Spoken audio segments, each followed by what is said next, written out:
काम से, आपके कैरियर से दूसरों का जीवन कितना बदला है। जिनका जीवन बदलने की जिम्मेदारी आपके पास थी, वे लोग आपके बारे में क्या सोचते हैं। इसलिए आपको ये हमेशा याद रखना है, good governance is the key.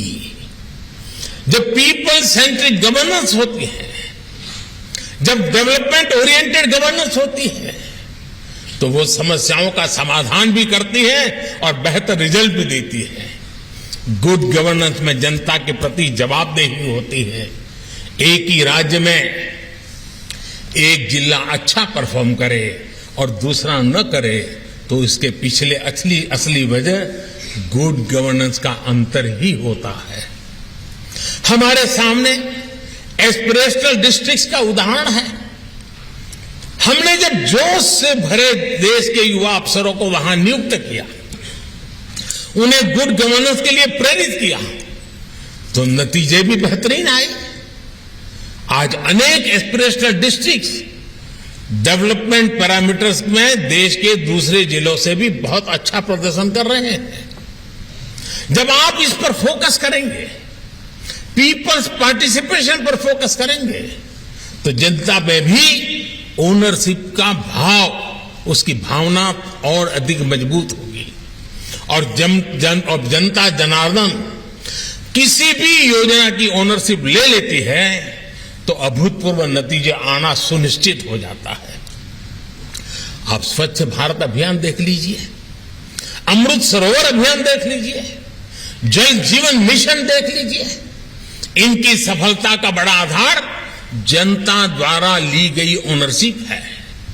साथियों, मुझे बताया गया है कि आप अपने जिले की आकांक्षाओं को ध्यान में रखते हुए एक डिस्ट्रिक्ट विजन एट 100 तैयार कर रहे हैं। ऐसा ही विजन पंचायत स्तर तक होना चाहिए।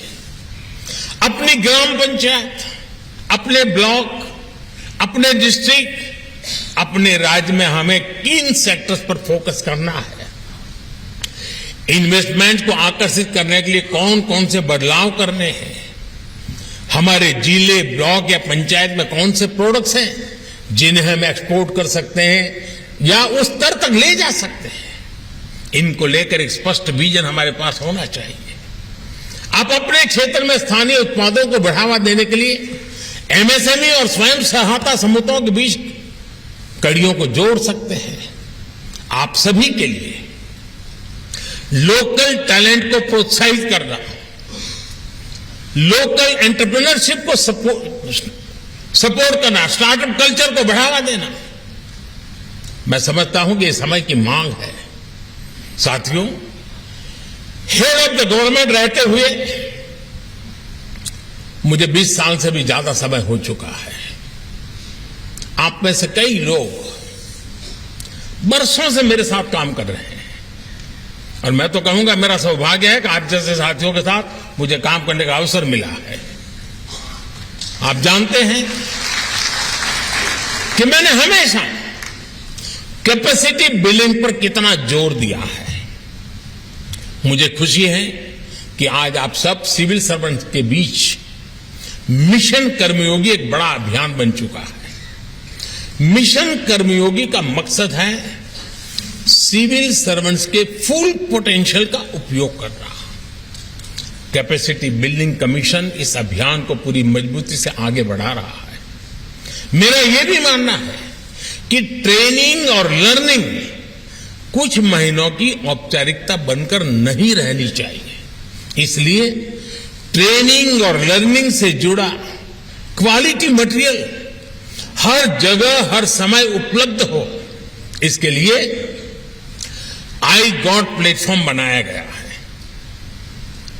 अब सभी नए रिक्रूट्स को आई गॉट पर कर्मयोगी प्रारंभ के ओरिएंटेशन मॉड्यूल के साथ भी ट्रेन किया जा रहा है। साथियों, बीते वर्षों में सरकार ने ब्यूरोक्रेसी को एक और बंधन से मुक्ति दिलाई है। ये बंधन का प्रोटोकॉल और हायरार्की का बंधन। आप जानते हैं कि हायरार्की के बंधनों को तोड़ने की शुरुआत भी मैंने खुद की है।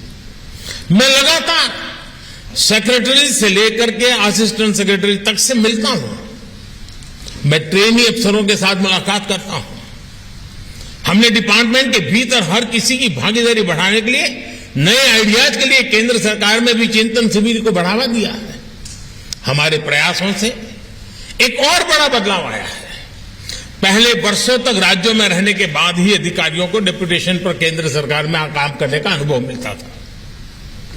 ये किसी से और किसी ने नहीं सोचा होगा कि अगर इन अधिकारियों के पास केंद्र सरकार में काम का अनुभव ही नहीं होता तो वो केंद्र के प्रोग्राम्स को जमीन पर लागू कैसे करेंगे।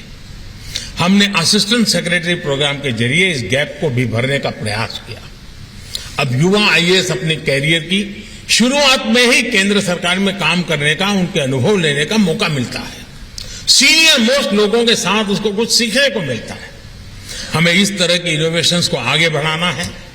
इन प्रयासों को परिणामों के लिए और शिखर पर ले जाने के लिए निरंतर कोशिश करनी है। साथियों, विकसित भारत के लिए 25 वर्षों की अमृत यात्रा को देश ने कर्तव्य काल माना है। आजादी की शताब्दी, देश की स्वर्ण शताब्दी तब होगी जब हम कर्तव्यों को पहली प्राथमिकता देंगे। कर्तव्य हमारे लिए विकल्प नहीं, संकल्प है।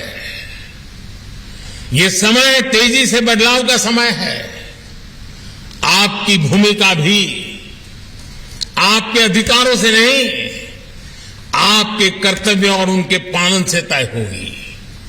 नए भारत में देश के नागरिक की ताकत बढ़ी है, भारत की भी ताकत बढ़ी है। इस नए उभरते भारत में आपको अहम भूमिका निभाने का अवसर मिला है। आजादी के 100 साल बाद जब इतिहास आकलन करेगा तो आपके पास अवसर है कि उसमें एक प्रमुख नाम आपका भी हो। आप गर्व से ये कहें कि मैंने देश के लिए नई व्यवस्थाओं के सृजन में भूमिका निभाई है, व्यवस्थाओं को सुधारने में बड़ी भूमिका निभाई है।